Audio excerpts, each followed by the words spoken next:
Marami silang press releases, propaganda na ang pledges daw ay umabot na sa ganitong halaga ng dolyar o kaya ilang daang milyong piso o ilang daang bilyong piso. Subalit mga kababayan, ang pledge so pangako lang. Pangako lang ho yan yung pledge, pangako lang ho yan. Hindi mo pwedeng gastusin yung hindi mo pa hawak. Hindi mo pwedeng gastusin yung prospect pa lamang. Sapagkat pag ginastos mo yung pangako pa lamang, ang mangyayari niyan, mangungutang na naman ang gobyerno. At habang kami ho ay nagla-live ni Binibining Maharlika ngayong gabi, papaalala ko sa inyo, ang utang ng Pilipinas ay 17 trillion pesos na. And this year, 2025, the government will have to resort to another round of borrowing o utang na naman, whether foreign or domestic source. Mangungutang ho ang gobyerno ng higit kumulang 2 bilyong piso. Bakit? Deficit po kasi lagi ang national government. Nag-budget sila ng 6.32 trillion pesos. Ang pera lang hawak nila is 4-something trillion. Saan mo kukunin? Yung 2 trilyong piso, naturalmente, iuutang po nila. Ang masakit dito, yung utang na yan, hindi na ho silang magbabayad niyan. Ang magbabayad niyan yung ating mga kabataan, yung ating mga kasalukuyang nasa workforce, yung manggagawa, negosyante, hindi po sila. Kaya dapat maghinay-hinay sa paggamit sa pera. Limitado na nga yung pera natin, kung makagastos pa kayo, akala nyo walang katapusan.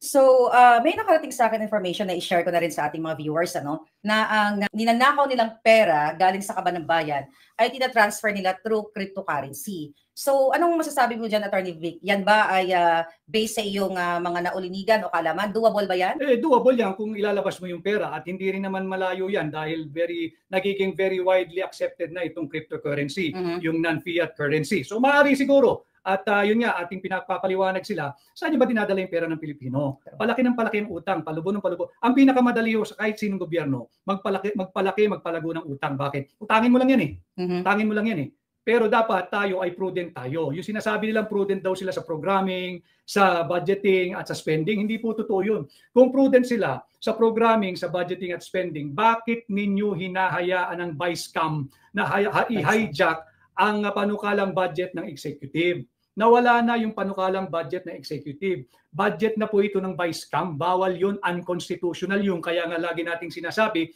pinirmahan ni Bongbong Marcos ang isang unconstitutional 2025 budget na kahit anong gawin yung make-up o pagbibihis or cover-up, higit na malaki ang pondo na ilinagak nila sa public works kesa sa Department of Education. At malinaw sa ating saligang batas, Article 14, Section 5, susugan mo pa ng Article 14, Section 1, na ang pagdating sa budget prioritization, number 1, ang Department of Education sapagkat karapatan ng bawat Pilipino na magkaroon ng access sa quality education at all levels. Karapatan, hindi pribilehiyo. Paano natin maibabalik yung mga ninakaw nilang pera pag wala na sila? Habulin natin. At sabi ko nga sa inyo, bilang senador ninyo, sa Senado pa lang habulin na natin, sisimulan na natin yan. Magpa-imbestiga tayo, yung oversight function, kalampagin natin ang DOJ, kalampagin natin ang Ombudsman. Mas may pag-asa siguro tayo sa Ombudsman dahil independent at saka constitutional body yan. So kalampagin natin at paimbestigahan natin lahat ng dapat managot.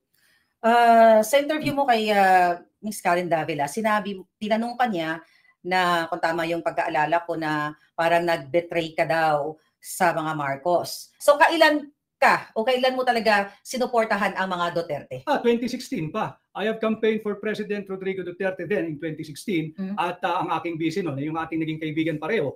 At noong 2022, wala namang nagbago, nagpalit lang ng pwesto. Yun pa rin ang tandem. At yun nga sabi ko kay Karen noon, hanggang sa ngayon, magkasama si President Rodrigo Roa Duterte at ang inyong lingkod si Attorney Vic. Isa lang ang nawala. Yung nawala ang dapat pagpaliwanagin. Sapagkat hindi siya tumalima doon sa magandang direksyon. Nasaan na yung unity? Nasaan na yung continuity? Winawasak ninyo yung pamilya Duterte dahil lamang you perceive them to be a threat sa inyong mga maitim na balakin na manatili sa pwesto beyond your 6-year term limit. So during the campaign ba, Attorney Vic, may pagkakataon ba na napag-usapan nyo ni Marcos Jr. si Vice President Inday Sara? Oo, lagi. Lahat ng magagandang usapin napapag-usapan namin. In fact, ang kabilin-bilinan sa akin, if we have to adjust sa schedule ni Mayor Inday, mag-adjust tayo sa schedule ni Mayor Inday because she is now our running mate, our Vice President. At kung anong comfort niya, basta't hindi naman masyadong bangga o yung substantial yung gagalawin. Kasi pag nagpaplano ko ng 2 weeks And it's a different kind of planning because noong 2021, all the way hanggang 2022, pandemic pa ho. Uso pa dyan yung GCQ, ECQ, MCQ. So yung mga area sa GCQ, biglang mag-MCQ o kaya ECQ, sira na agad yung aming schedule. That was during election. Yes. Pero napag-usapan nyo ba yung future? about kung paano nyo pagandahin ang Pilipinas with Inday Sara? Well, naging busy na sila sa paninira sa akin eh. Hindi pa kami nanunumpa grabe na yung paninira. Pero hindi ko pinansin because gano'n naman talaga pagdating sa governance, maraming gustong mauna, yung mga Johnny come lately nga. At pag hindi mo na pagbigyan, normal naman yun, kaya ko yun. Sabi ko kaya ko yun, basta hindi ko kakayanin. Pag yung sambayan ng Pilipino nang tumutugi sa'yo, yan, hindi ko papayagan yan. At mahirap palampasin yan. Dahil ibig sabihin talaga nagkukulang ka na. May mga pinalabas ang Marcos administration na hindi daw si Marcos Jr. makaka-attend.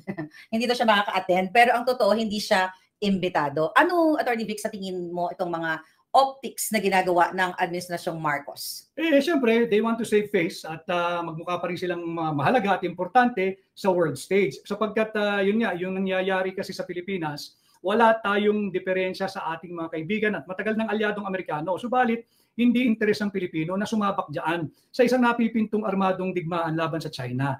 Wala po tayong kakayahan. We do not have the weapons, we do not have the manpower, we do not have the money, and it is the least of our priorities dapat. Ang kinakailangan nating ilunsad, yung gera laban sa kagutuman, gera laban sa kahirapan, gera laban sa droga,